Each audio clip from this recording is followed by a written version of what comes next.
vamos, disculpen el atraso, nada más vamos a esperar que firmen los compañeros y ya casi iniciamos.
Muy buenas tardes, bienvenidos a los que están incorporándose y a los demás, pues muchas gracias por acompañarnos. Yo sé que había un elemento distorsionador afuera y era el partido de la CL, pero así que doblemente gracias por estar acompañándonos en este momento. A través de la sesión de la mañana estuvimos viendo el tema de la matriz insumo-producto, su primera construcción para el caso de Costa Rica, luego algunas, la presentación que hizo la profesora Nancy Montiel sobre el tema de la matriz insumo-producto y algunas incorporaciones sobre el tema del uso de los factores y de la acumulación de, ¿cómo se llama?, de la acumulación de factores y la exportación e importaciones. Luego también, nos expuso don Henry, ¿verdad?, el uso de la matriz insumo-producto y sus los cambios que se han dado para el tema de la contabilización nacional, de la contabilidad nacional. Y finalmente cerró el señor de la CEPAL, pues con la presentación del proyecto que está haciendo una matriz subregional, ¿verdad? Entonces, la sesión de la tarde, como el programa lo señalaba, en realidad lo que tenemos es la exposición de 3 destacados conferencistas nacionales sobre el tema más bien de usos o aplicaciones prácticas de la matriz insumo-producto. Voy a presentarlos brevemente. Aquí al lado izquierdo, inmediato mío, está don Luis Méndez. Don Luis es funcionario del Banco Central de Costa Rica y él va a hacer una exposición sobre cómo la matriz insumo-producto, o cómo se ha incorporado el tema de los servicios de intermediación financiera en la matriz insumo-producto. Don Luis es miembro del equipo del Departamento de Estadística Macroeconómica del Banco Central, o sea, trabaja con don Henry también, y él nos va a hablar sobre este tema. Luego, inmediatamente a la izquierda de don Luis está don Marcos Adamson. Don Marcos Adamson es catedrático y de la Escuela de Economía, profesor de muchos años y también investigador del Instituto de Investigaciones en Ciencias Económicas. Él es especialista en el tema ambiental y justamente don Marco nos va a hacer una breve exposición de la matriz, de las aplicaciones de la matriz insumo-producto y el tema del efecto invernadero. Y finalmente a mi derecha se encuentra el señor David Cardosa. Don David Cardosa nos viene a exponer, él es coordinador del proyecto de estudios fiscales de la Universidad Nacional, ahora que está requete de moda el tema fiscal, ¿verdad? Y él justamente nos va a hablar cómo a través de la utilización de la matriz insumo-producto se han estado haciendo estimaciones sobre los efectos de los cambios fiscales y de la transición del impuesto general de ventas al impuesto al IVA, ¿verdad? El impuesto al valor agregado. Así que es muy rica la sesión de esta tarde. Cada uno de los expositores va a tener 20 minutos para exponer. Y luego dejaríamos, apunten ustedes sus preguntas, consultas, para el final de las exposiciones, pues vamos a dedicar un rato para esas consultas. Así que sin más preámbulo, le ruego a los expositores pasar al auditorio para que pueda iniciar el señor Luis Méndez con el tema de la matriz insumo-producto e intermediación financiera. Gracias.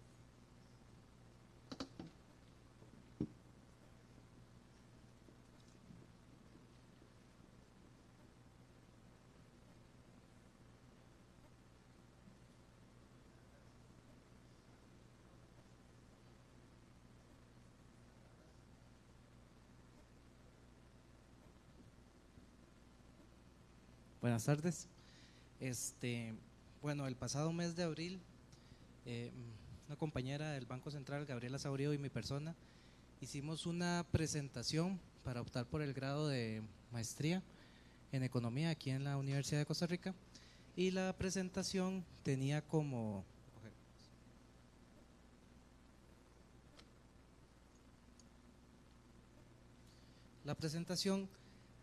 tema el impacto de los servicios de intermediación financiera en un modelo de insumo-producto.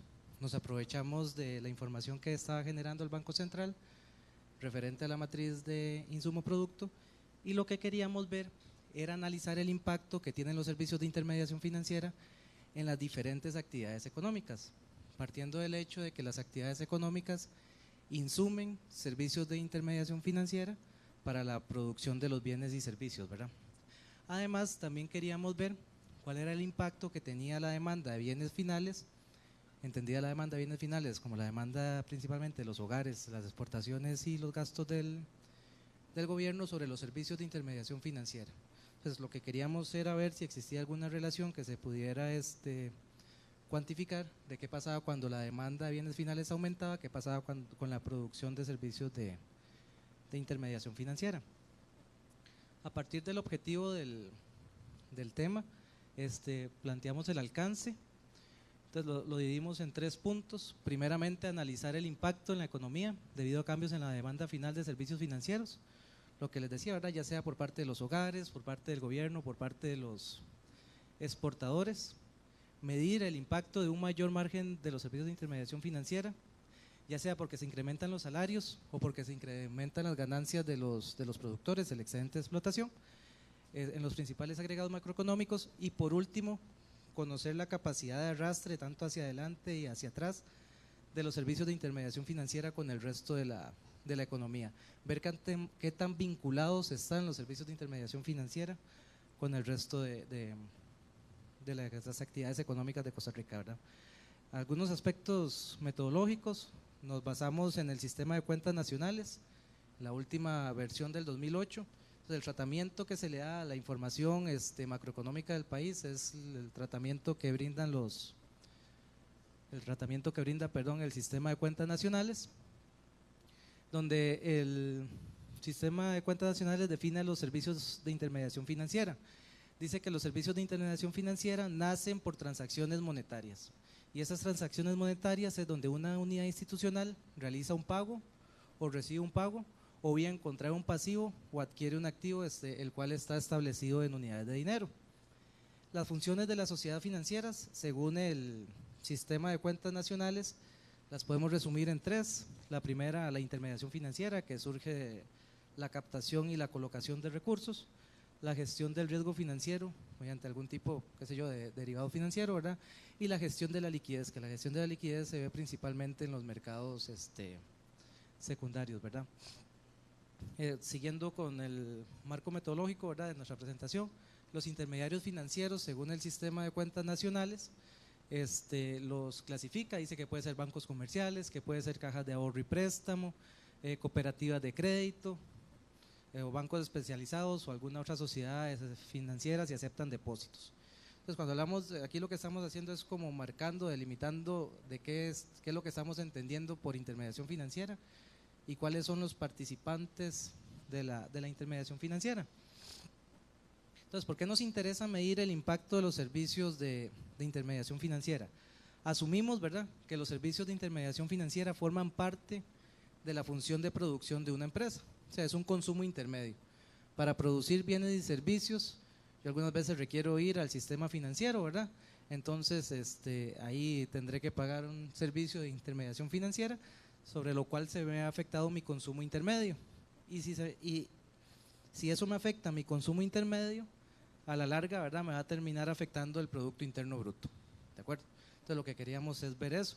Y también queremos ver cómo los cambios en la demanda final de bienes y servicios afectan la demanda de servicios de intermediación financiera. Es decir, supongamos que los hogares demandan más viviendas. Entonces, esa mayor demanda de viviendas por parte de los hogares, ¿cómo afecta la producción de los servicios de intermediación financiera? Eso es lo que andábamos buscando medir. Entonces, el sistema de cuentas nacionales divide los servicios de intermediación financiera en dos componentes, por decirlo de alguna forma: los servicios explícitos, que surgen de las comisiones cambiarias o tarjetas de crédito, por poner algún ejemplo, y los servicios implícitos, que son los servicios financieros propiamente prestados por la intermediación financiera. Entonces, para medir el impacto que tienen los servicios de intermediación financiera sobre la economía, lo vamos a hacer a través de la matriz de insumo producto, ¿verdad?, que es lo que hemos estado conversando aquí durante toda la mañana. Entonces, decimos que la matriz de insumo producto es un registro ordenado de las transacciones entre sectores productivos, orientada a la satisfacción de bienes para la demanda final, así como la compra y venta de bienes. Y lo importante de una matriz de insumo producto, ¿verdad?, es que permite el análisis de cómo una industria se interrelaciona con el desarrollo de todas las otras industrias. Entonces, aquí podemos pensar en los cursos introductorios de macroeconomía, ¿verdad?, cuando nos hablaban del efecto multiplicador del gasto, por decirlo de alguna forma, ¿verdad? El incremento de una actividad económica, la mayor producción de una actividad económica va a tener efectos sobre otras actividades económicas, y esos efectos indirectos sobre las otras actividades económicas vuelven a generar otro círculo, ¿verdad?, donde la economía se dinamiza. Entonces, eso es lo que queremos medir a través de la matriz de insumo producto. Una presentación esquemática de la matriz de insumo producto, y el análisis lo vamos a hacer con tres tipos de modelos: un modelo de demanda, un modelo de demanda ampliado y el modelo de oferta. Y ya vamos a ver cómo se diferencia cada uno. Además, para medir el análisis, para medir el impacto que tienen los servicios de intermediación financiera, vamos a utilizar unos índices que se conocen como los índices de Rasmussen. Estos índices de Rasmussen lo que nos van a permitir es medir el poder de dispersión y la sensibilidad de dispersión de cada actividad económica. O sea, en palabras simples, ¿verdad?, nos van a permitir entender qué tan interrelacionadas están las diferentes actividades económicas entre ellas mismas, ¿verdad? Entonces, el poder de dispersión lo podemos conceptualizar como la extensión relativa con que un aumento de la demanda final de la industria J se dispersa a través del resto de actividades económicas. O sea, si la demanda final de cierta industria aumenta, ¿cómo se dispersa ese aumento en la demanda final en el resto de industrias de la economía? Y la sensibilidad de dispersión está relacionada con los encadenamientos hacia adelante. Entonces dice que este índice expresa el efecto que tiene el resto de industrias sobre la industria I. O sea, cuando cambian todas las industrias, ¿verdad? ¿Cómo cambia mi industria I? Entonces, a través de estos dos efectos, vamos a ver qué tan vamos a ver cómo categorizamos una industria una industria o actividad económica dentro de la economía. Entonces, podemos clasificar las actividades económicas a través de los índices de Rasmussen en 4 tipos. El primero es clave, donde el poder de dispersión es mayor a 1 y la sensibilidad de dispersión es mayor a 1. Y una industria clave, lo que decimos es que presenta mucha sensibilidad a la demanda que hacen de la misma otras actividades. O sea, cuando es muy sensible a la demanda que tienen otras actividades sobre ellas mismas, ¿verdad? Y es una industria además cuya producción genera una gran demanda de insumos de otras actividades. O sea, es una industria clave, ¿verdad? Dentro de la economía en su conjunto. Tenemos la industria estratégica, donde una industria estratégica el poder de dispersión es menor a 1 y la sensibilidad de dispersión es mayor a 1. Y podemos decir que una industria es estratégica cuando su producción es utilizada de manera importante por otras industrias. La producción de una actividad clasificada como estratégica es crucial para la producción del resto de actividades. Tenemos también cuando una industria es de arrastre, que utilizando la combinación de los índices de Rasmussen, eso se genera cuando el poder de dispersión es mayor a 1 y la sensibilidad de dispersión es menor a 1. Y decimos que una industria es de arrastre cuando para su producción utiliza muchos insumos de otras actividades. Por eso decimos que arrastran, ¿verdad?, la producción de otras actividades hacia ella misma, ¿verdad? Y una industria es independiente o aislada cuando ambos índices son menores que 1. O sea, pareciera como que no tiene relación con el resto de actividades económicas. Aquí un punto importante, ¿verdad?, es que la calidad, ¿verdad?, de los resultados que brinda esto viene determinada por la calidad de la información básica, ¿verdad? Y ahora hemos hablado de que el Banco Central ha hecho esfuerzos importantes, ¿verdad?, para mejorar sustancialmente la calidad de la información básica. Entonces, por lo que nosotros realmente sí creemos que los resultados que se derivan se pueden considerar como buenos. Los resultados de la investigación vamos a plantearlos primero en el modelo reducido, en el modelo ampliado y en el modelo de oferta. Lo que queremos hacer es como un ejercicio de elasticidad, ¿verdad? Ver qué pasa si aplicamos un cambio de un 5% en la demanda de servicios de intermediación financiera por cada uno de los componentes de la demanda final, manteniendo todo lo demás constante. O sea, cambio un 5% la demanda de los hogares y mantengo todo lo demás constante, ver qué pasa. Hago lo mismo con el gobierno y hago lo mismo con las exportaciones, ¿sí? Entonces aquí tenemos los resultados.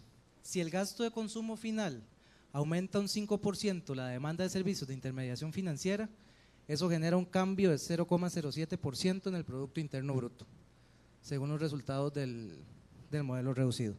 Cuando es el consumo final del gobierno el que aumenta 5%, el efecto sobre el PIB es nulo. O sea, no se nota algún efecto sobre el Producto Interno Bruto. Cuando son las exportaciones, las que tienen un aumento del 5%, tampoco se nota algún efecto sobre la economía, según el modelo reducido de la matriz de insumo producto, ¿verdad? Y cuando es la demanda total, la que cambia un 5%, todos los componentes de la demanda total, el Producto Interno Bruto tiene un cambio equivalente al 0,08% y de 0,01% en las importaciones. Entonces aquí ya podemos ver que de los componentes de la demanda final, al menos en el modelo reducido, el único que tiene impacto sobre el resto de la economía es la demanda de servicios de intermediación financiera por parte de los hogares. Si comparamos los coeficientes, el coeficiente tanto directo como indirecto de este ejercicio a 1,5, que es muy parecido al promedio de los coeficientes que se presentan en la economía, ¿verdad? Y podemos medir, categorizando los multiplicadores, que cuando aumenta la producción, a raíz de, vamos a ver, los multiplicadores indican que las actividades económicas en donde más aumenta la producción a raíz de la mayor demanda de servicios de intermediación financiera son las actividades inmobiliarias, la publicidad, la seguridad, las sociedades de cartera y las actividades administrativas y de apoyo a oficinas. Esas se ven que tiene un impacto más directo, que los servicios de intermediación financiera tienen un impacto más directo sobre la producción de este tipo de actividades. Si pasamos al modelo ampliado, en el modelo ampliado lo que hacemos es que sacamos la demanda de los hogares y analizamos la demanda de consumo final del gobierno.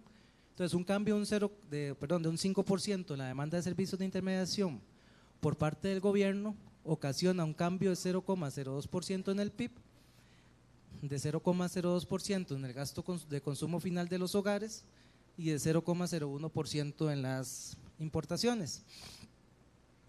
Cuando cambiamos las exportaciones un 5%, esto ocasiona un cambio de 0,01% en el PIB y un cambio de 0,01% en el gasto de consumo final de los hogares. Aquí cuando hablamos de exportaciones y de consumo final del gobierno, lo que estamos hablando es de los servicios de intermediación financiera. ¿Sí? Ok, el coeficiente directo e indirecto es 4,1, superior al promedio de la economía, que es 3,6. Y ahora las actividades que se ven más afectadas son las actividades inmobiliarias, el comercio, la enseñanza, los estudios de mercado, seguridad e investigación, sociedades de cartera y las actividades administrativas y de apoyo. Si nos pasamos al modelo de oferta, lo que queremos es ver aquí como un aumento en los salarios o en el excedente de explotación de la actividad de servicios de intermediación financiera afecta a la economía. Entonces, si los salarios aumentan un 5%, ¿verdad? El consumo de los hogares aumenta 0,1%. Si los salarios aumentan 7%, el consumo de los servicios de intermediación financiera, ¿verdad? El consumo de los hogares aumentan 0,1%, y si los salarios aumentan un 9%, el consumo de los hogares aumenta un 0,2%, ¿verdad? Podemos concluir que hay que aumentar salarios, no mentiras. En cuanto al PIB, tenemos que los impactos son parecidos al del consumo de los hogares, ¿verdad? Y sobre la formación bruta de capital fijo, vemos que casi no tiene un impacto, o sea, el impacto es cero, ahí deberá tener algún tipo decimal, ¿verdad? Y en las importaciones tampoco tiene impacto. Si hacemos lo mismo con el excedente de explotación, vemos que otra vez un aumento del 5% en el excedente de explotación de los servicios de intermediación financiera no tiene impacto sobre el PIB, a diferencia cuando aumentaban los salarios. Cuando aumentaban los salarios sí se podía ver algún impacto sobre el Producto Interno Bruto. A partir de un aumento del 7% y el 9% ya se empiezan a notar impactos sobre el Producto Interno Bruto.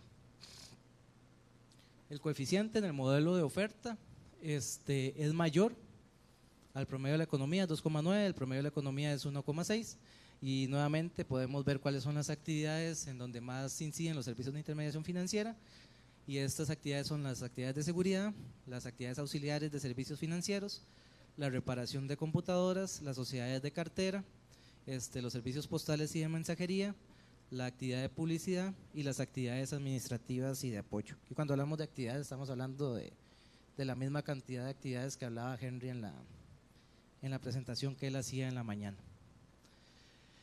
Los coeficientes de Rasmussen, viendo estos coeficientes podemos ver que una modificación de un colón en la demanda final de todas las actividades económicas ocasiona que el valor bruto de la producción de los servicios de intermediación financiera aumente 5,03 colones. O sea, un colón en que aumente la demanda final de todas las actividades económicas ocasiona que los servicios de intermediación financiera o la producción de servicios de intermediación financiera aumente 5 colones. Entonces, haciendo esos coeficientes para el resto de actividades, podemos ver que esta industria se convierte en la tercera actividad del país con el índice de absorción más alto. Y esto confirma la importancia que tiene la actividad financiera en la economía, que era lo que uno debería debería esperar, ¿verdad?, que la actividad financiera sea importante para la producción económica. ¿Sí? Sí. Después, una modificación de un colón en la demanda final de los servicios de intermediación financiera. O sea, si los servicios de intermediación financiera aumenta un colón, la demanda final de los servicios de intermediación financiera aumenta un colón, se traduce en un aumento de 1,5 colones en el valor bruto de la producción total de la economía. Y ese dato anda alrededor del promedio de la economía.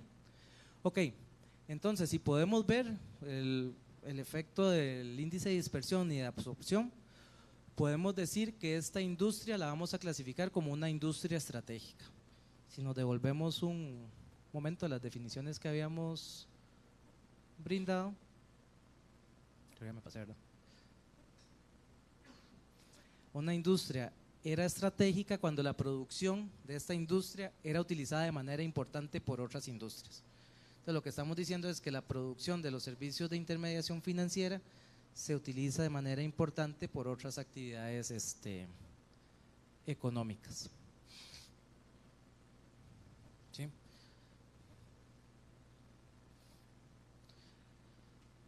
Y de las 160 agrupaciones que tenía la matriz de insumo producto, hay 30 industrias dentro de los servicios de intermediación financiera, ¿verdad?, que son clasificados como estratégicos. Entonces nosotros planteamos algunas conclusiones en esta investigación que hicimos para la tesis de maestría aquí en la Universidad de Costa Rica, ¿verdad?, y es que en el modelo ampliado y en el de oferta, los coeficientes directos e indirectos, son mayores en comparación con la media de las actividades económicas, no así en el modelo reducido. Otra conclusión es que en las actividades inmobiliarias, de publicidad y estudios de mercado, seguridad e investigación y otras actividades de servicios financieros, se presenta el mayor incremento en la producción cuando cambia la demanda de servicios de intermediación financiera. Esas son las actividades que tienen mayor afectación. De acuerdo con el modelo de oferta, varias actividades económicas tienen coeficientes cercanos a cero, especialmente en la agricultura, lo cual indica que hay mayores oportunidades de crecimiento del sector financiero por medio de una mayor bancarización de la economía. Y los servicios de intermediación financiera son estratégicos y esto implica un reto para la industria financiera, ya sea que su producción debe adaptarse al resto de actividades económicas a fin de estimular el crecimiento de la economía. O sea, la industria financiera es estratégica para la economía, ¿verdad? Entonces eso implica que esta industria sirve como dinamizador de la actividad económica. Otra conclusión fue que incrementos en el margen de intermediación financiera implica mayores costos para el resto de actividades económicas y por lo tanto alzas en los precios de los bienes finales. Y si se quisiera generar algún tipo de regulación, ¿verdad?, del sistema financiero, esto debería tomarse en consideración. Esa era la presentación que les tenía. Muchas gracias. Ahora si tienen preguntas podemos verla al final de las presentaciones.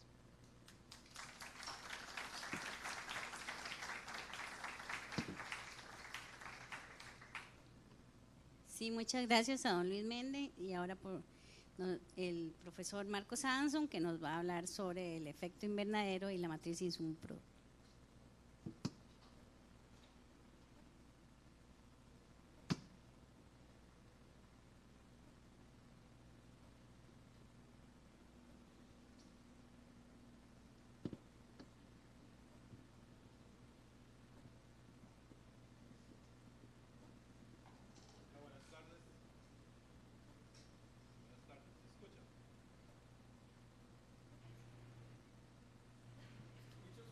¿Se escucha ahora sí? Bueno, es un gusto estar acá. Muchas gracias por invitarnos. Vamos a hablar en realidad poco del efecto invernadero. En realidad vamos a hablar más de contenido, de factores en el comercio exterior y emisiones de gases de efecto invernadero. No voy a explicar nada relativo al efecto invernadero, es algo relativamente sencillo, ¿verdad?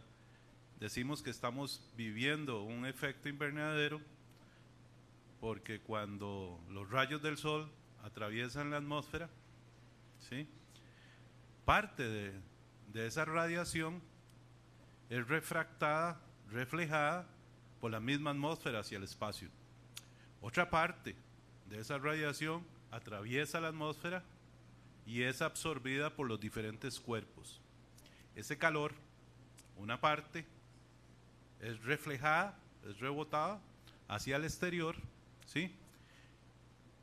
Y conforme la humanidad ha ido avanzando en el proceso de industrialización, hemos ido generando una serie de gases de origen antropogénico, entre otros el CO2, pero hay una gran variedad de ellos, que han venido a acrecentar su concentración en la atmósfera.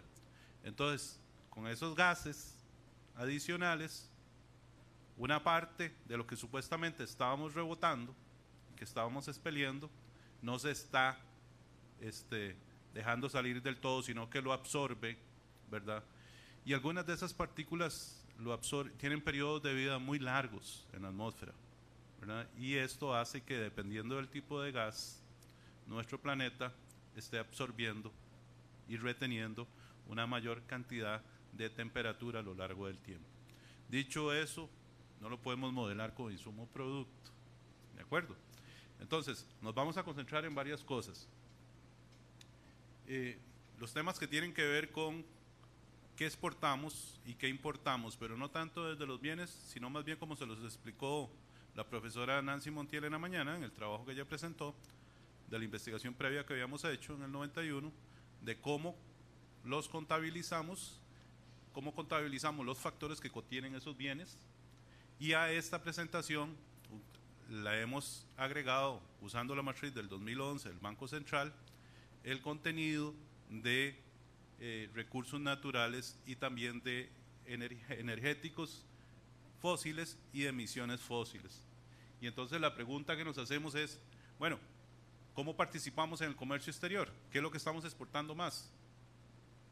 Con relación a lo que importamos. Estamos exportando más trabajo de alto nivel intelectual, neuronas, o estamos exportando relativamente más bienes intensivos en mano de obra poco calificada, sudor, o participamos en el comercio internacional proveyendo bienes que requieren para su elaboración relativamente más recursos naturales. Entonces vamos a ver un poquito de metodología, aunque yo esto lo voy a pasar rápidamente porque ya doña Nancy nos hizo el favor de adelantarnos esa parte. Vamos a concentrarnos en resultados, conclusiones, básicamente lo que vamos a hacer. Entonces, nos pone de cabeza la teoría, ¿eh? A veces. Pues no tanto, no tanto. Déjenme decirle que esta idea es muy sencilla. Euclides tenía en uno de sus sonetos por ahí un párrafo estelar que decía que si habían constructores y zapateros, la relación de constructores y zapateros determinaba una relación entre las cantidades de casas y de zapatos. Y es más o menos, después de que Euclides dijo eso, que algunos cuantos economistas han venido elaborando, un poquito de agua ha pasado debajo del barco, pero lo que quiere decir eso básicamente es que parece que tiene mucho sentido pensar que los bienes no son más que una materialización, una transformación de los factores. Y por lo tanto, uno podría pensar en los bienes que produce el país en términos de los factores que están contenidos ahí, que están inmersos en cada bien y poder contabilizarlos. Estas ideas de cómo participan los países en el intercambio y también las personas han venido evolucionando a lo largo del tiempo. Por ejemplo, la idea de la ventaja comparativa que está inmersa en esto es una idea que ha venido evolucionando. La idea de ventaja comparativa, de que aquellos países producirán los bienes en los cuales utilizan factores en los cuales el país es relativamente más abundante y por lo tanto son relativamente más baratos, es una idea que tiene orígenes muy antiguos y esa idea se ve sencilla, pero a la hora de formalizarla ha venido generando una evolución importante.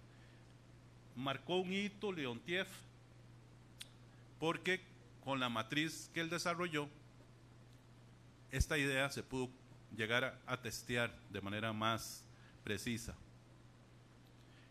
Leontief quería estimar esto con una matriz que era como de 500 por 500 y estaba en el MIT, y en aquel entonces pues era un proyecto de investigación muy grande. Tuvieron una reunión muy importante porque el costo de la inversión de la investigación era muy alto. En aquel entonces invertir esa matriz costaba con unas supercomputadoras un exceso de $1000 más, y $1000 de aquel entonces eran $1000, ¿verdad? Finalmente lo lograron convencer a que hiciera una reducción a 50 por 50 y duraron una buena cantidad de tiempo invirtiendo esa matriz. Esa matriz que ahora usted le da un teclazo en Excel y la invierte inmediatamente, les tomó una buena cantidad de semanas en el MIT invertirla. Así que mucha agua ha pasado debajo del río. Esta idea, que es corroborada por Leontief, se convertirá en un resultado paradójico, porque Leontief esperaba encontrar que un país desarrollado como Estados Unidos, con una gran cantidad de infraestructura, con una gran cantidad de equipo, etcétera, etcétera, como les dijo doña Nancy, fuera un país relativamente abundante en capital, que participara en el comercio exterior con bienes que eran capital intensivos. Pero no, Leontief encontró paradójicamente que era un país cuyas exportaciones eran más intensivas en trabajo que en capital. Y esto le generó un fuerte dolor de cabeza al pobre Vasiliev, pero además tuvo que generar una serie de ideas para tratar de justificarlo. Y posteriormente se siguió a partir de aquí un importante desarrollo de la teoría económica que nos llega hasta nuestros días. Vamos a usar estas matrices que ya existían antes, que fueron las con las que nosotros habíamos trabajado. Vamos a incorporar algunos temas de energía y emisiones, como dije, y vamos a tratar de ver los ordenamientos de los factores inferidos. Dos cosas importantes. Uno diría, de ahí, que es que no ha evolucionado la teoría, ¿verdad? Porque este es un teorema bastante viejo. No, la teoría ha evolucionado mucho. La teoría dice que podemos tener economías de escala en muchos de los bienes que participamos, podemos tener mercados que tienden a ser de competencia monopolística, etcétera, etcétera, etcétera. El tema donde tenemos una amplia restricción es a la hora de medir. Estamos seguros que después de este insumo producto, con un tiempito más, el banco nos va a dar unas medidas más adicionales de economías de escala crecientes y qué sé yo, pero mientras no tengamos eso que nos permita cuantificar, seguimos usando este modelo de proporciones fijas. Ok. ¿Qué habíamos encontrado antes? Bueno, antes habíamos encontrado que Costa Rica era exportadora neta en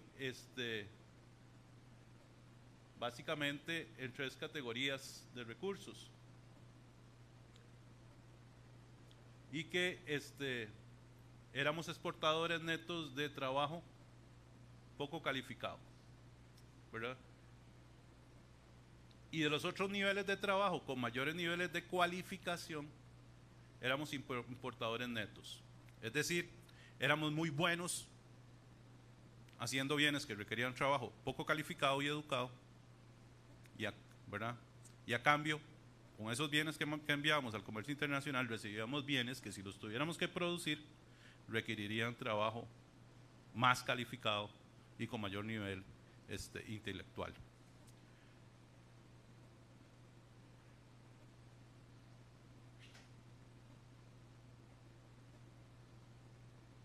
Muy bien.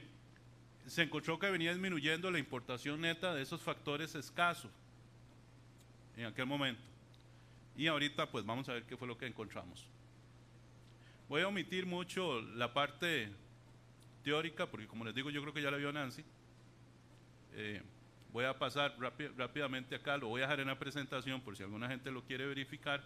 Básicamente aquí lo que uno hace es calcular el contenido requerido de cada uno de los factores en 1 millón de colones de importación y 1 millón de colones de exportación, cuánto requiere de cada uno de los factores, y esos requerimientos son requerimientos totales, es decir, los directos y todos los indirectos que genera a la hora de producirse eso. Muy bien. ¿Cómo se incorporan los recursos naturales? Esto sigue viniendo de Leontief. Leontief lo que hizo fue algo bastante sencillo, pero profundamente lógico. Él dijo, bueno, ¿qué pasa si quitamos algunos sectores que son muy intensivos en recursos naturales de la matriz y nos queda una matriz que no requiere recursos naturales? Y luego comparamos. Y ese método se ha venido utilizando de manera fuerte hasta los días de hoy. También se está incorporando, pues, por supuesto, vectores de recursos naturales de manera exógena como los otros vectores. Y se hacen clasificaciones de abundancia relativa utilizando la modificación del teorema de Hershey-Olin-Banach, la modificación del Limer, que después fue desarrollada en el 82 por Chaudhry, que es una modificación bastante lógica también, que hacen para inferir. ¿Qué encontramos? Voy a concentrarme aquí en los resultados. Aquí les presento en 3 columnas los resultados para 3 economías de Costa Rica, la del 80, la del 87 y la del 2011. ¿Ok? En este lado tenemos factores de producción. En este primer grupo tenemos trabajo, en este segundo grupo tenemos energía, aquí tenemos un recurso natural que es agua, y aquí tenemos emisiones de CO2 equivalente, de dióxido de carbono equivalente. Lo equivalente es porque una molécula de CO2 tiene una determinada cantidad tiene una vida media y un poder de refracción del calor. Se utiliza la del CO2 como estándar y se incorporan otras moléculas que también generan CO2. ¿Adivinen qué?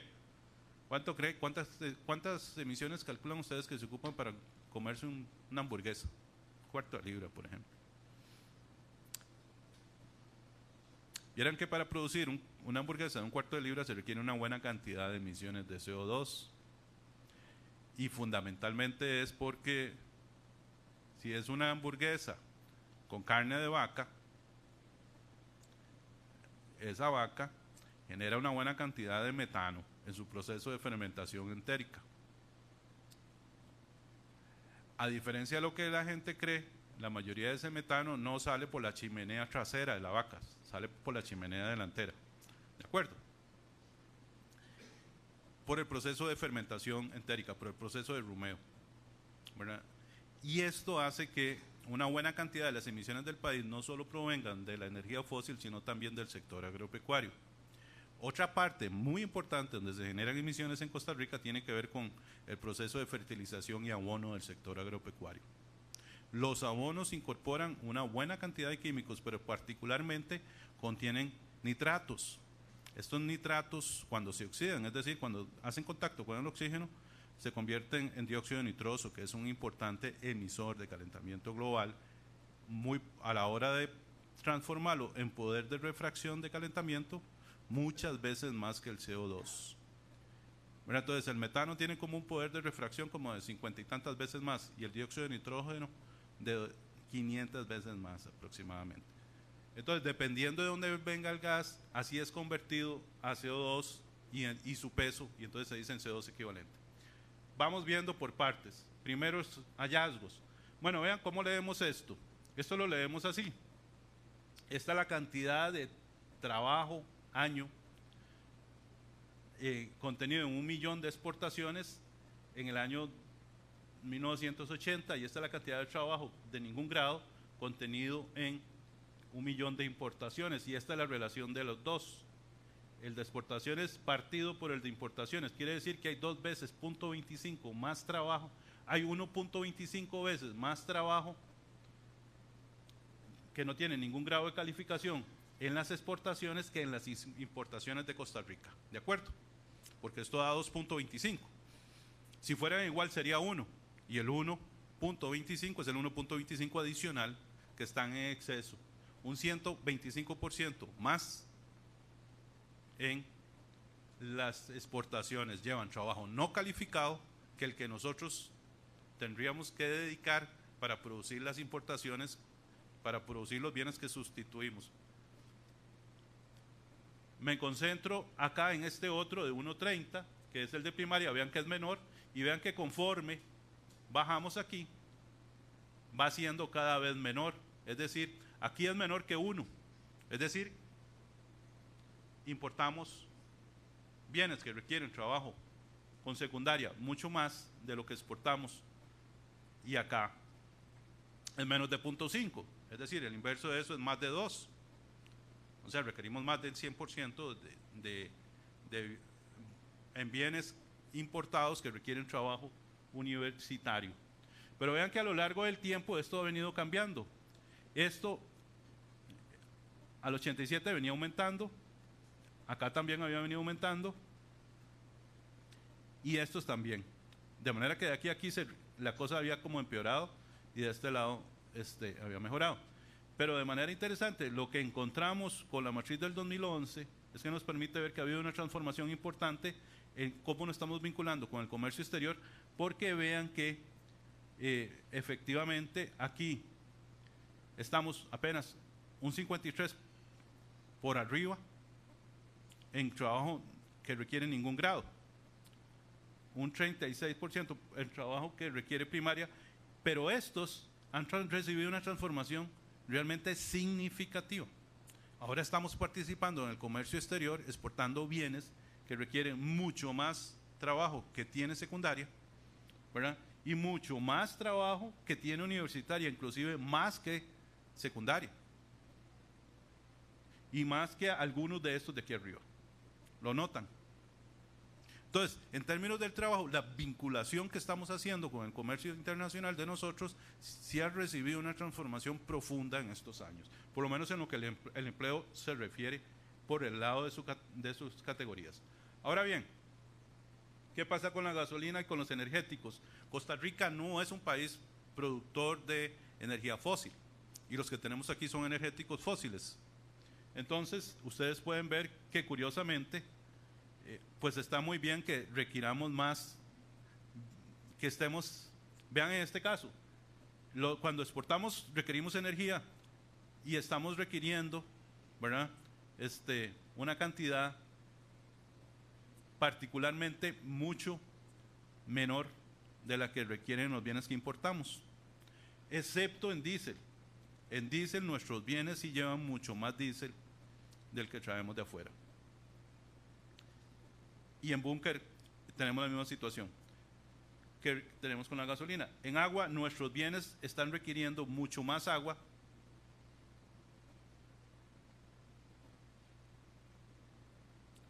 que la que requerimos de la que vendrían en los bienes que importamos si los produjéramos, de los sustitutos. Y en emisiones, pues estamos enviando mucho más emisiones.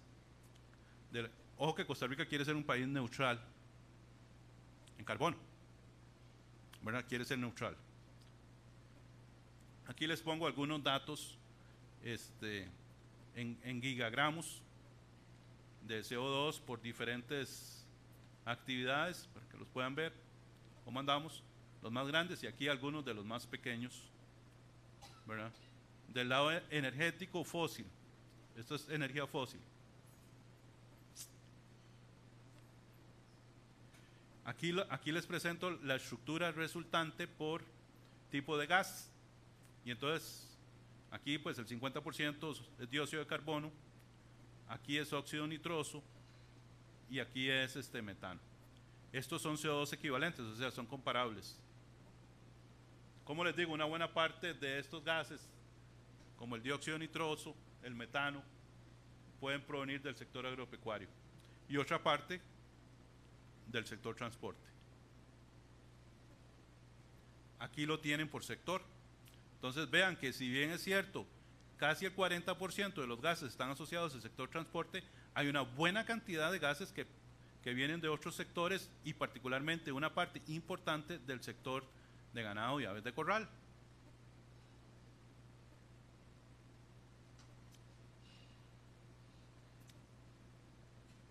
Aquí tenemos las abundancias relativas inferidas para que puedan ver más o menos en qué orden pareciera que está participando Costa Rica en el comercio internacional. Y me voy a quedar con algunas conclusiones que me parece que son importantes. Quizás lo más significativo, me parece, es que Costa Rica todo apunta a que el esfuerzo que hemos estado haciendo en educación se está empezando a dejar de ver de manera importante, por lo menos del lado del trabajo, en el proceso de comercio exterior, y efectivamente estamos logrando que nuestros bienes sean producidos, los que exportamos, con trabajo un poco de mayor nivel de calificación, muchísimo más que antes. Eso es significativo. ¿Qué falta? Falta ver que efectivamente ese trabajo no solo pase por los bienes que estamos produciendo y enviando al mercado exterior, sino también que se logre involucrar en los bienes que no estamos generando para el mercado exterior, es decir, los bienes que se dirigen al mercado interno. El otro tema que surge es que, siendo Costa Rica el primer país del planeta que dijo que quería ser neutral al carbono, si uno revisa la composición de insumos asociados al consumo de energía fósil, se encuentra que efectivamente Costa Rica tiene una matriz energética que del lado que del lado energético eléctrico es casi 100% hidro, pero del lado de la matriz energética total, como el 60% es de origen fósil. Y no va a ser fácil sustituir esa energía fósil, porque todo el sistema productivo está diseñado y ha sido construido y se ha organizado, y así lo refleja la matriz de insumo-producto, ¿verdad?, consumiendo energía fósil. No es tan fácil sustituir una flotilla productiva intensiva en fósil, toma mucho tiempo. Llevamos más de 50 años diseñando y invirtiendo en tecnología productiva fósil. Pero además va a ser más cuesta arriba si ustedes piensan que no podemos, por ejemplo, explotar energía geotérmica porque no nos lo permite la ley de ambiente, ¿verdad? Va a ser mucho más difícil porque no podemos exportar el gas natural que tenemos en la plataforma continental marina, porque hay diferentes posiciones casi ideológicas relacionadas con la exportación de estos recursos energéticos. Si termino con esto, fin. Si el país no abre una discusión menos ideológica acerca de la relevancia de utilizar los energéticos, de la misma forma como que hicimos una discusión y acordamos que era importante invertir en educación, y nos ponemos de acuerdo de que es invertir en recursos renovables, los cuales tenemos relativamente de manera abundante, no solo estamos castigando al sector productor, sino que en muchos de nuestros sueños que vendemos al resto del mundo, diciendo que somos la Suiza centroamericana y además la Suiza neutral, van a ser poco plausibles de lograr. Muchas gracias.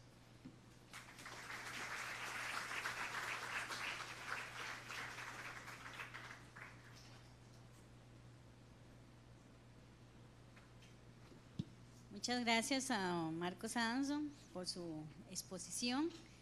Y ahora tenemos al señor David Cardosa, que nos va a conversar sobre la matriz de insumo y producto y el efecto de la transición del impuesto de ventas al IVA.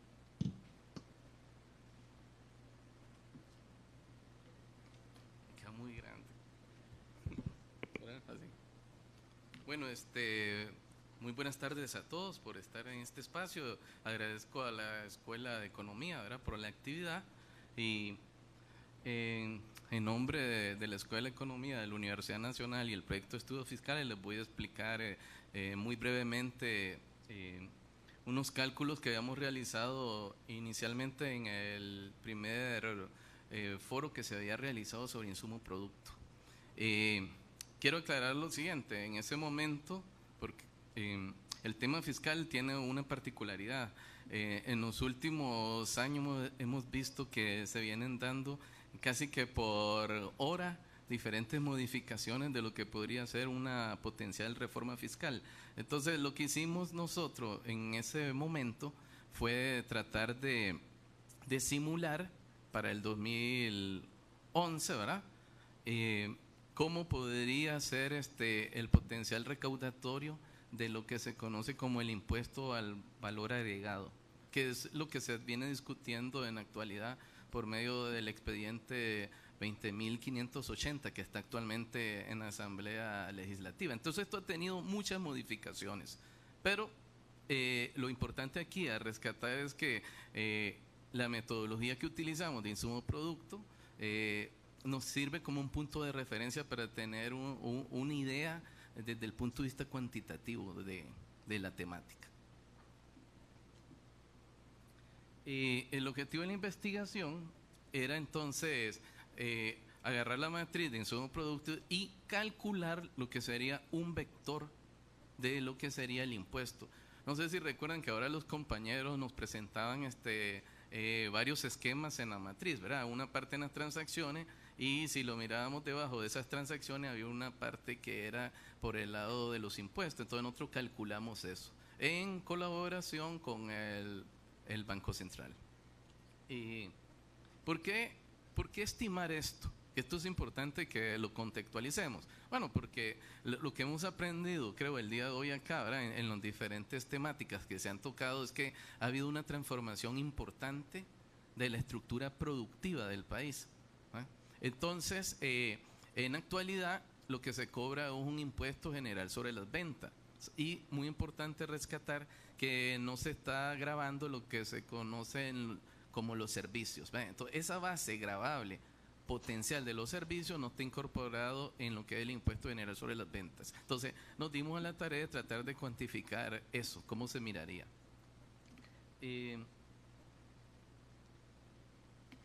Para tener unos antecedentes con respecto a por qué elegimos el impuesto general sobre las ventas, bueno, porque este impuesto es el que tiene mayor peso dentro de lo que son los ingresos tributarios, ¿no? El impuesto general sobre las ventas es el que más contribuye en la recaudación. ¿Ves? Aproximadamente tiene podríamos hablar así, un 5% con respecto al Producto Interno Bruto, y el que lo sigue es el impuesto sobre la renta, que es un 4%. ¿Ves? Entonces, ¿cómo es el impuesto más relevante? Y vean que sobre eso recae el fuerte del expediente 20.580, vamos, se tiene mucha expectativa con respecto a ese impuesto. El otro tema también que nos llevó, que lo pongo ahí como un punto importante, es ¿por qué se discute tanto de que hagamos un impuesto al valor agregado? Mucho tiene que ver con la situación recurrente fiscal, ¿ves?, que ha venido enfrentando el país, que poco a poco va rondando el 7% con respecto al PIB, ¿verdad? O sea, lo que es ingreso menos gasto con respecto al PIB ya anda alrededor de un 7%. Entonces, dentro de los esfuerzos de la hacienda pública, el impuesto de venta podría venir a contribuir de alguna manera, no a solventar el problema en sí, pero sí venir a contribuir a que se vayan sanando poco a poco la economía.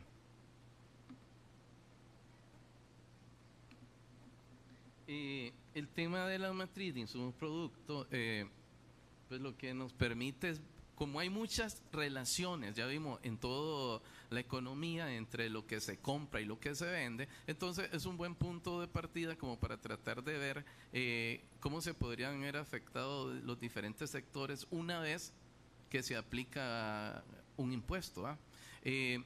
También aclaro lo siguiente: nosotros lo que hicimos para este cálculo fue medir ese potencial, pero a partir de que ya tenemos una matriz, podemos hacer simulaciones de precio, ¿verdad?, simulaciones de demanda, ¿verdad?, que en este caso no lo especificamos estrictamente. Lo que hicimos fue capturar el vector para que lo tengan ahí en la mente.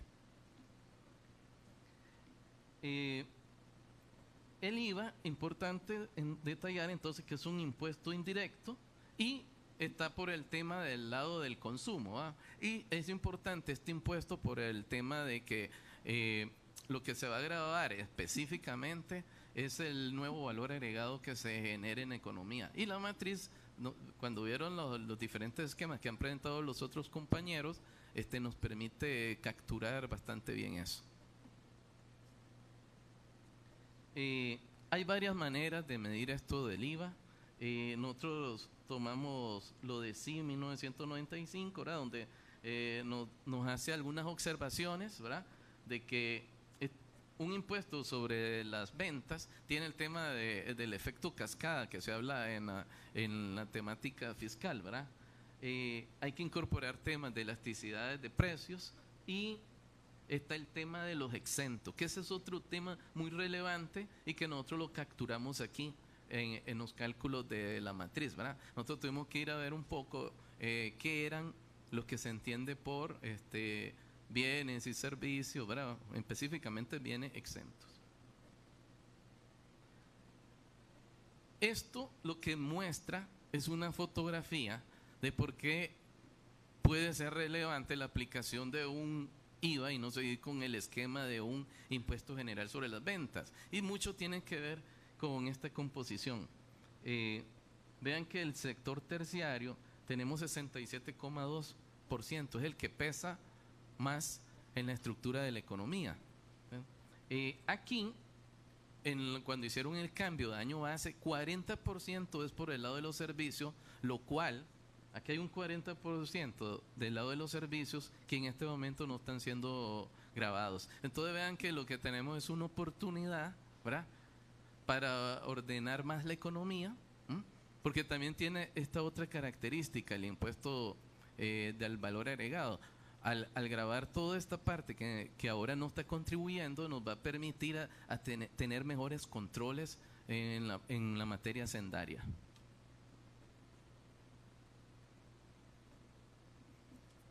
Un ejercicio que hicimos nosotros y que ya el otro compañero que ahora expuso había sacado lo que eran claves, que son independientes.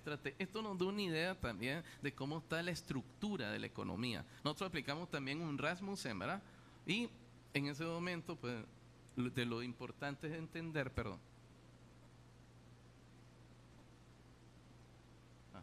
entender que esto, vean, los claves, tenemos productos como alimentos, finanzas y seguros, ¿verdad? Pero también, por otro lado, vemos en la esquina que esto es lo que a veces se le llaman islas, ¿verdad? O sea, hay muchas actividades de la economía que no están muy relacionadas con todo el engranaje como debería ser, ¿ya? Entonces nos permitía ver como que vean, educación. Hay todo un tema en educación con esto del impuesto al valor agregado. Se dice que si se graba, que si no se graba, pero vean que es una actividad que no va a estar muy relacionada con toda la estructura de la economía, ¿verdad? De ahí que a veces se dice póngale un 2, póngale un 4, ¿verdad? Aquí el punto, y tal vez que nos debería quedar claro, es que no es poner si ponemos 2, 4, sino realmente cuál es el propósito a la hora de ir a aplicar esta nueva forma de gravar el consumo, ¿ves? Lo que buscamos de alguna manera es ordenar y que también todos seamos solidarios a la hora de contribuir, ¿ves? ¿Qué es lo que está sucediendo en este momento? Que la gente no se hace esa consulta. Con el impuesto general sobre las ventas, ya él solo es regresivo. Y es más regresivo también porque hay una parte que no está contribuyendo. Entonces, cuando vuelve esta discusión, que ahí va a estar en los siguientes días, es importante que tengan eso en la mente.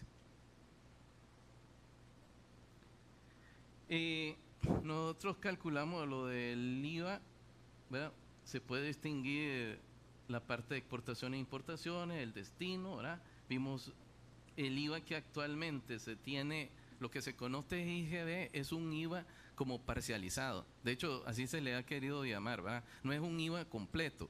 Hago esta aclaración porque cuando ustedes vean los cálculos van a ver que no hay un gran cambio, ¿verdad? Y es porque de alguna manera el impuesto general sobre las ventas que nosotros tenemos es un cuasi IVA que tenemos. En aspectos metodológicos, ya se le hizo un tratamiento de lo que es electricidad, de lo que es agua, ¿verdad? De acuerdo a cómo está establecido en la ley. Importante que en este momento se está modificando, ¿verdad? Eso habría que volverlo a recalcular y poner los nuevos rangos de porcentaje que se podían ver grabados. Se buscó información de la ENIC y fuimos conciliando las cuentas, Nosotros tenemos un documento donde sí viene toda la metodología mapeada, ¿verdad? Para que uno lo pueda comprender. Muy difícil aquí tal vez de explicarlo hoy, pero se van viendo las actividades, se van conciliando para ver cuáles son los efectivamente que pagan y cuáles son los que no pagan, para llegar al número. Se le hizo un tratamiento al consumo intermedio, ¿ves? Para hacer todos los ajustes, y se hizo con esto del 13% el producto grabado y la parte no deducible. También el tratamiento respectivo a lo que es formación de bruta de capital y el lado de las exportaciones. Para ir a lo concreto, y no cansarlos mucho, estos son los escenarios que nosotros nos planteamos en ese momento. Pusimos un escenario donde esto ha cambiado al día de hoy, porque nosotros dijimos, vamos a ver que la canasta básica esté exenta, o sea, no va a pagar impuestos. Hoy día se está hablando de que dejemos lo que pague un 2%, sencillamente habría que ir a hacerle ese ajuste a la matriz. Educación un 2% y salud, ¿verdad? Y todos los demás servicios que estaríamos incorporándolo en la base quedan con un 13%. Pero ya en ese momento nosotros mirábamos que el potencial recaudador posiblemente no sea el idóneo como para ir corrigiendo más aceleradamente el problema de la brecha fiscal. Entonces hicimos un ejercicio con el 15%.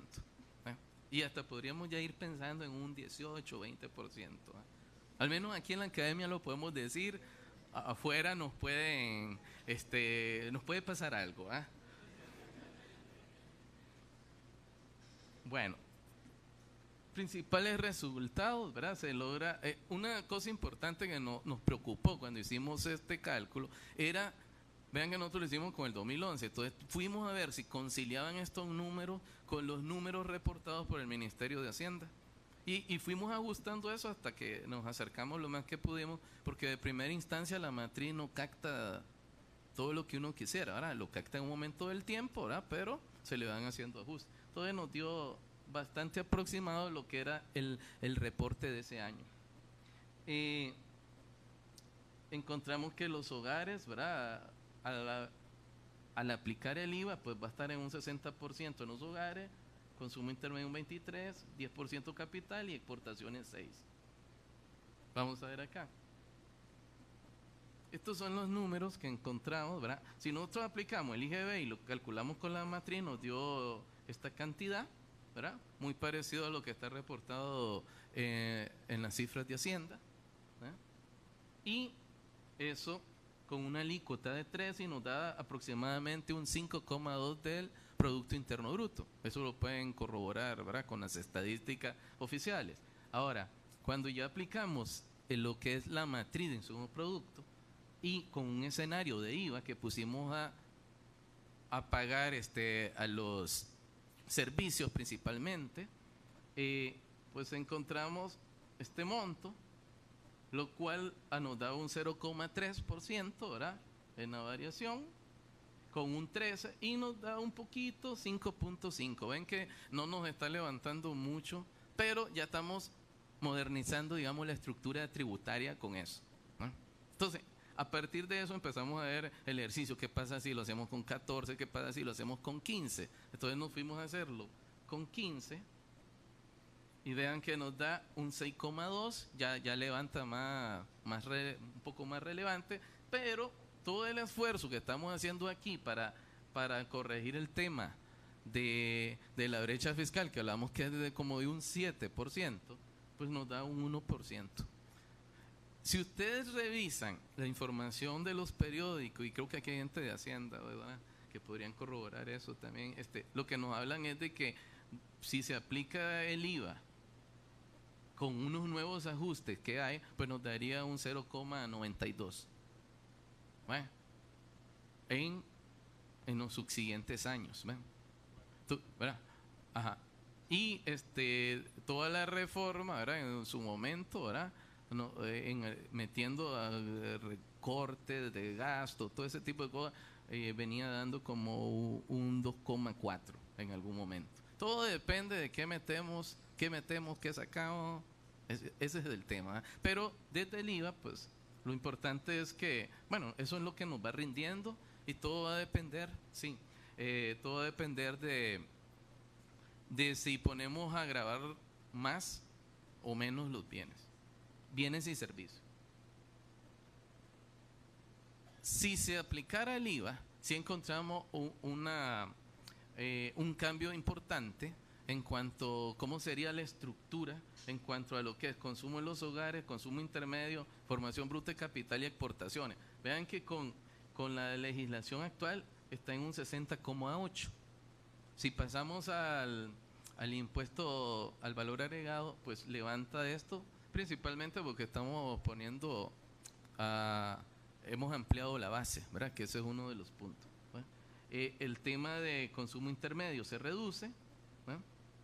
Esta estructura, ¿por qué es importante? Porque lo que andan buscando con el impuesto al valor agregado, ¿verdad? Aparte de ordenar la economía, ¿verdad? Es que han oído esa palabra de que existe una trazabilidad, que actualmente habla, bueno, ¿cómo se va a relacionar la recaudación de este impuesto con el impuesto sobre la renta?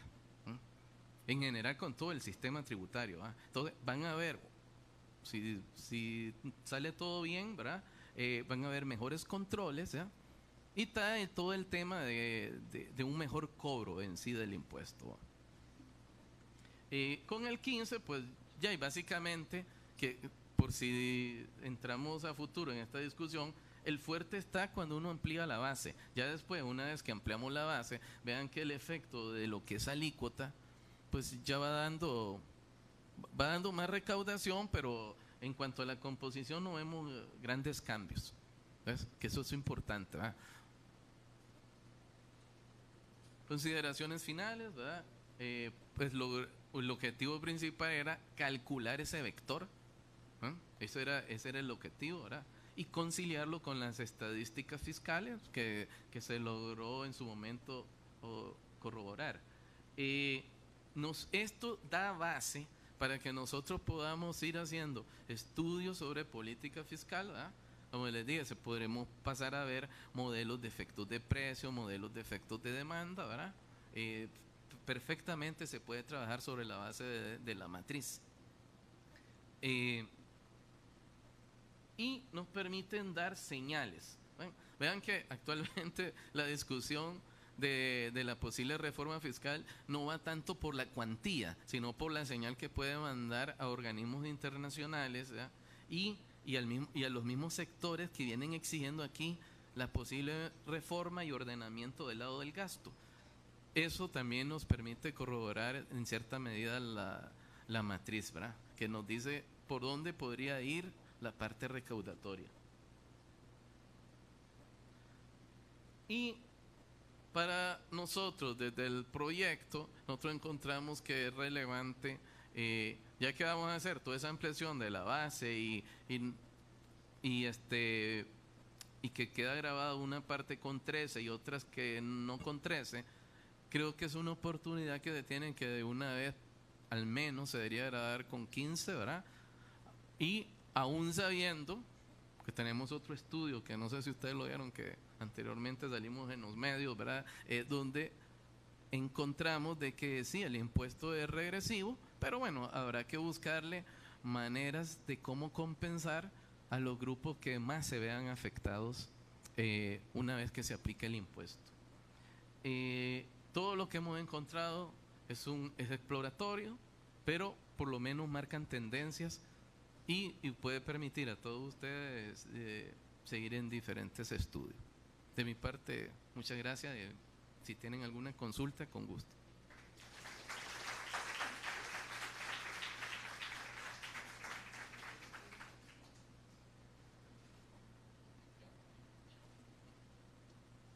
Sí, muchas gracias, señor Cardosa. Y por favor le ruego a Marcos y a don Luis que pasen. Vamos a dedicar unos 10 minutitos máximo a preguntas. Entonces, si tienen preguntas, por favor, por allí. ¿Quién tiene micrófono para llevar?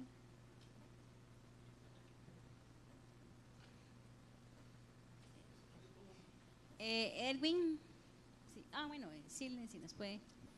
Seamos muy concretos con las preguntitas, por favor.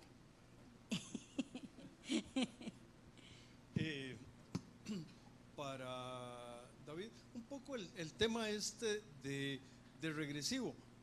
Me parece que uno no, que para decir, es decir, que es cierto que es regresivo, pero parte de la pregunta sí es más regresivo que el impuesto de ventas, porque si no, me parece que es decir que el agua moja.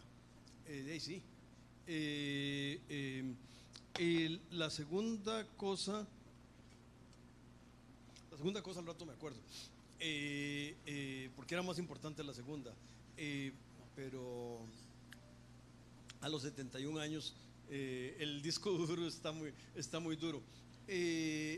Marcos, en el caso de, estuvo hablando de que metano era el peor de los peores, pero cuando habla digamos, del resumen, habla de CO2, yo lo que me imagino es que es un tema de que es como el más usado y que usted hace ahí algún tipo de equivalencia, de suerte que eso es un poco lo que está ocurriendo. Y tal vez la otra pregunta para usted, Marcos, es cuánto de sus resultados, ya se fue doña Nancy,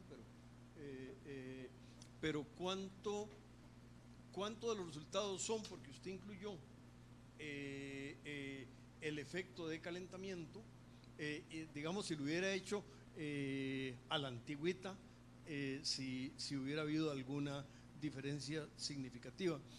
Luis, usted no menciona las MUCAP, o las mutuales, tal vez están incluidas y estaban incluidas explícito, o tal vez tal vez estaban y yo me lo perdí. Por otro lado, ya eran como 5 y ahora quedan 2, pero eso es importante porque Jackie Zamora en su primera tesis, aunque no se metió directamente con eso, sino más bien con el mercado de la vivienda, pero el mercado de la vivienda tiene una serie de aspectos, tanto sobre el empleo como sobre otras cosas. Entonces, ahí me parece que tal vez la aclaración, y a David se me olvidó la pregunta importante. Sí, gracias. ¿Alguna otra pregunta? Muchas gracias.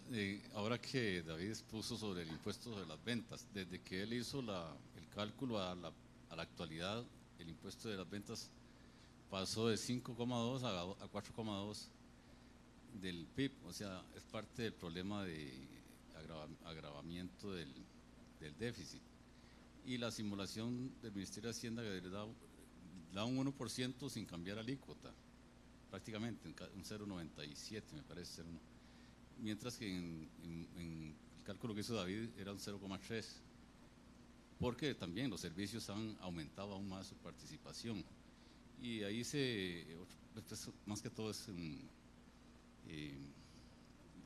con eso quiero decir que quizás la alícuota sí tiene que subirse eventualmente. Bueno, no es que tiene que hacerlo, pero numéricamente quiero decir. Y las exportaciones quedan grabadas en el impuesto sobre las ventas, cosa que el valor agregado se debe a las ventas a turistas en el país, ¿verdad? En el territorio. No es que las exportaciones queden grabadas con el impuesto sobre el valor agregado o el impuesto sobre las ventas. Don Marcos, yo cuando veo la composición de, ¿cómo se dice?, el componente educativo en las exportaciones y en las importaciones, hay una cuestión de terminología. Yo digo, se requieren más horas, o digamos, de trabajo con educación secundaria, educación universitaria. Bueno, simplemente que la población se educó más, digamos, ¿no? Yo lo veo en el sector público, ¿verdad? Cuando empezaron a pagar grados profesionales, todo el mundo empezó a sacar maestrías, ¿verdad? Entonces no es que necesariamente se requería más maestría, sino que la gente estudió. Entonces, ¿hasta qué punto lo importante sería que eso, bueno, fue un asunto, no sé qué siguió ahí, si la redistribución generó más educación, y aquí viene aquello de las tasas internas de la educación, de retorno a la educación, y, es decir, hasta qué punto esa población, o ese es un requerimiento tecnológico, quiero decir, más que un aspecto social o un progreso social, ¿verdad? Si es un requerimiento tecnológico o es un progreso social, el componente educativo. Y ahora que usted mencionó las mutuales, supongo que tampoco están las asociaciones solidaristas, ¿verdad?, dentro del sector financiero, que es también un aspecto controvertido. Gracias. Sí, gracias. ¿Alguna otra consulta? Bueno, entonces vamos a seguir el orden. Sería primero, por favor, el señor Cardosa con las preguntas que le... Sí, bueno, más bien muchas gracias a Juan Ernesto por las aclaraciones, ¿verdad? Efectivamente, la recaudación ha venido cayendo, ¿verdad? Y como no se ha hecho mucho, pasaron 4 años, por ejemplo, para que tengamos una idea. Entonces, ya estamos para el nuevo mundial. Y en el 2014 estábamos en Brasil, ¿verdad? Y ahora estamos pensando en Rusia y no pasó nada en cuanto a la parte de recaudación, ¿verdad? Y efectivamente el tema de si es regresivo o no regresivo, que eso al final es lo que lleva a pareciera como que ese es el final de la discusión. Efectivamente, para don Juan, sí, el impuesto de enero sobre las ventas, la gente no se hace esa pregunta, pero ya es regresivo a como está actualmente. Ya habíamos hecho en el 2004 con Henry Vargas, por cierto, habíamos hecho un cálculo, ¿verdad?, donde mostrábamos que era regresivo, ¿verdad? Ahora, es por la naturaleza de que, a ver, si yo no hoy compro, sencillamente en el consumo yo no pago el impuesto, ¿verdad? Una vez que yo compro, sí o sí tengo que pagarlo, ¿verdad? Ahora, el tema de qué tan regresivo o menos regresivo lo hacemos va a depender de los mecanismos que utilice, ¿verdad?, desde la formación de las políticas públicas para tratar de compensar a algunos grupos. Pero creo que si nos vamos por ese lado de regresividad o no regresividad, no llegaríamos a ningún acuerdo, ¿verdad?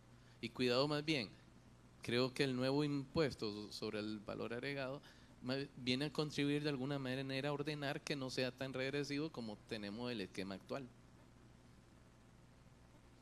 Sí, gracias. Ahora el señor Luis con el tema de las mutuales y las asociaciones. Bueno, para hacer una nota aclaratoria, todas las instituciones que hacen intermediación financiera están incluidas dentro del sector financiero, entonces sí, tanto las mutuales como las asociaciones solidaristas sí se encuentran incluidas en el cálculo. Las asociaciones que no hacen intermediación financiera local, o sea, que se están financiando con el resto del mundo, pero no se está financiando a nivel local, esas sí podríamos tener algún tipo de problema en la inclusión, pero todo lo que está regulado, digamos, por el ámbito de la SUGEF, se encuentra incorporado en el cálculo. Muy bien, y para finalizar, para el señor Marcos Adamson, que hablaron sobre el tema de si la inclusión o no del efecto invernadero y el tema de si en realidad es ¿cómo era? Si el componente educativo en las exportaciones es porque la población es más educada o porque más bien sí realmente es un requerimiento de la producción. Gracias. Sí, le voy a pedir si me hacen el favor de proyectar la presentación, les voy a pedir que se queden aquí sentados en la mesa, que no se muevan. Nada más para aclarar esto. Sí, tal vez nos vamos rápidamente aquí a traer el control. Sí, ya lo vi. Gracias.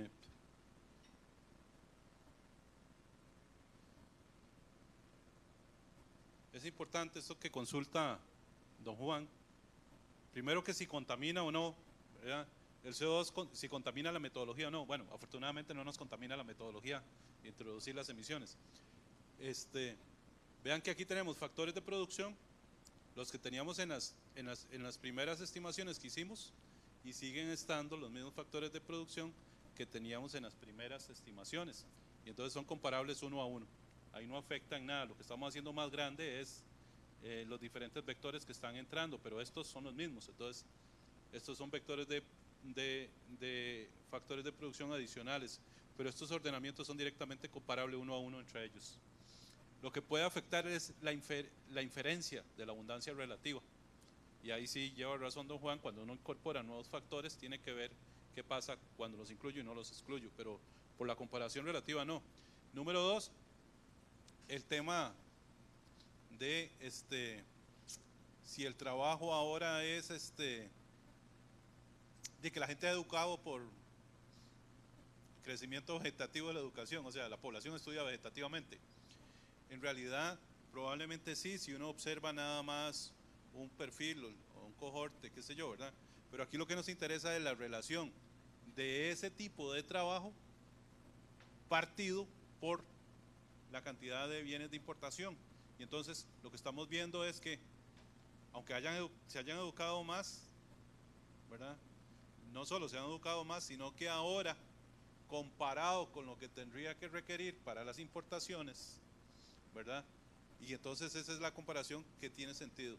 Ver que a pesar de que se han educado más, requieren mucho menos trabajo poco calificado comparado con lo que viene contenido en las importaciones, y que contiene muchísimo más trabajo ahora universitario contenido respecto a lo que viene en las importaciones.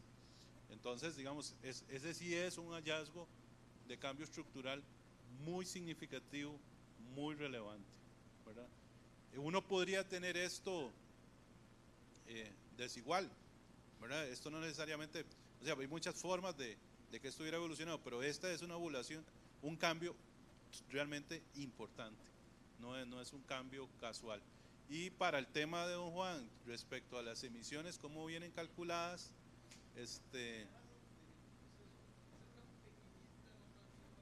sí señor.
Sí, sí, le comprendo. Algo que tiene, algo que con esto acabo, algo que lleva y que es importante ahí es las clasificaciones. Hay otra forma de clasificar empleo que no es por categoría de educación, sino que es por tipo de ocupación. Esa refleja un poco más las cualificaciones y las habilidades. La vez pasada las habíamos incorporado, en esta vez no lo hicimos por un tema de tiempo. Y un tercer elemento que es muy relevante es darse cuenta que cuando uno parte la matriz por actividades, por ejemplo, pienso en una que me tuvo mucho tiempo pensándolo, café, y el sector de cultivo de café es un sector que se ha transformado mucho, y a pesar de que usted tiene mano de obra ahí poco calificada, usted puede tener en San Gerardo de Dota unas cuantas hectáreas de café que tienen un altísimo valor agregado, y cuando usted saca la relación mano de obra, valor agregado, realmente impresiona ver los cambios que han habido ahí, a pesar de que no es un trabajo titulado necesariamente, ¿verdad? Entonces, hay una serie de transformaciones que nos deja ver esta nueva matriz 2011, que son realmente importantes y que yo creo que no hemos entrado a explotar, digamos, todavía mucho, porque bueno, yo diría que necesitamos un programa de investigación en conjunto con el Banco Central que nos permite comenzar a darle un grupo de aplicaciones a esa herramienta tan útil que estamos generando, no solo en lo fiscal, sino también en lo interno productivo. Todo lo que tiene que ver con la temática de reactivación económica está ahí, esperando que lleguemos a aprovecharlo, ¿verdad? Bueno, muchas gracias a don Marcos Adanzo y nuevamente, bueno, muchas gracias a don David Cardosa, a don Marcos Adanzo y a don Luis Méndez por acompañarnos esta tarde. Esperamos que realmente esta actividad haya sido de interés y importancia para ustedes. Yo creo que aquí hay dos grandes objetivos adicionales que no se mencionaron en la mañana. Uno es lo que decía de divulgar el conocimiento que se desarrolla en la academia y también en instituciones amigas, como en este caso el Banco Central, la CEPAL, y despertar también el gusanito, un poco lo que decía Marco ahora, de generar investigación, ¿verdad? De que vean que hay herramientas súper valiosas, que se les puede, como decimos a la tica, sacar el jugo. Hay muchísima información, hay información muy rica, y sobre todo en los estudiantes espero que realmente les quede ahí el gusanito de la investigación y de ver la importancia de todas estas mediciones y herramientas. De verdad, muchas gracias por su paciencia, por su interés en esta actividad, y bueno, ahí los estaremos invitando a próximas actividades. Buenas tardes.